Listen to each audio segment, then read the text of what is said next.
नमस्कार, विजया जाधव रेसिपीजमध्ये तुमचं मनापासून स्वागत। आज आपण बनवणार आहोत उपवासासाठी अगदी मोकळी व मऊ लुसलुशीत अशी साबुदाणा खिचडी। साबुदाणा खिचडी छान मोकळी होण्यासाठी साबुदाणा योग्य पद्धतीने भिजवणं खूप महत्त्वाचं आहे। साबुदाणा योग्य भिजला तर खिचडी चिकट होत नाही आणि प्रत्येक दाणा छान फुलून येतो। चला तर मग सुरुवात करूया। सगळ्यात आधी इथे मी 1 वाटी साबुदाणा घेतलेला आहे। हा साबुदाणा 2 ते 3 पाण्यानं स्वच्छ धुवून घ्यायचा आहे।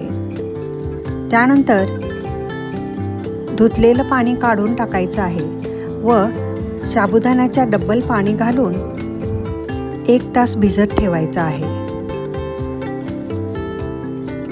अशा प्रकारे 1 तासानंतर या साबुदाण्यातील सर्व पाणी निथळून घ्यायचं आहे।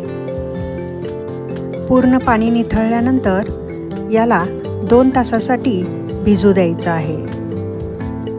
ही पद्धत वापरल्यावर रात्रभर साबुदाणा भिजवायची गरज नाही। 2 ते 3 तासानंतर पहा आपला साबुदाणा किती मऊ भिजलेला आहे। चला तर मग आता आपण खिचडी बनवायला सुरुवात करूया। यासाठी एका कढईमध्ये 1 चमचा तूप घेतलेला आहे। तूप गरम झालं की यामध्ये थोडं जिरे घालूया।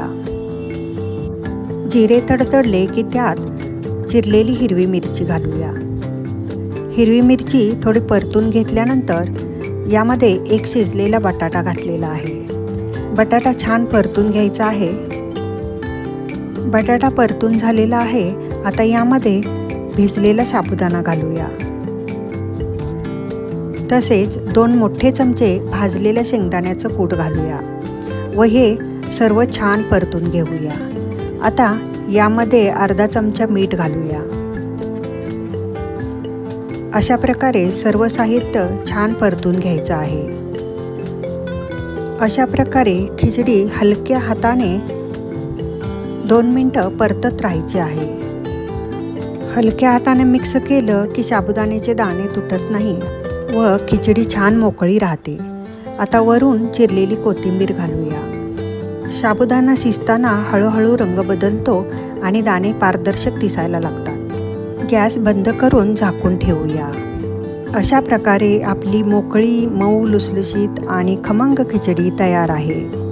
गरमागरम खिचडी दह्यासोबत खायला खूप छान लागते। यासोबत उपवासाचे पापडही सर्व करू शकता। माझी ही सोपी साबुदाणा खिचडी तुम्हाला आवडली असेल तर व्हिडिओला लाईक करा व अशाच सोप्या घरगुती रेसिपीजसाठी चॅनलला सबस्क्राईब करायला विसरू नका। धन्यवाद।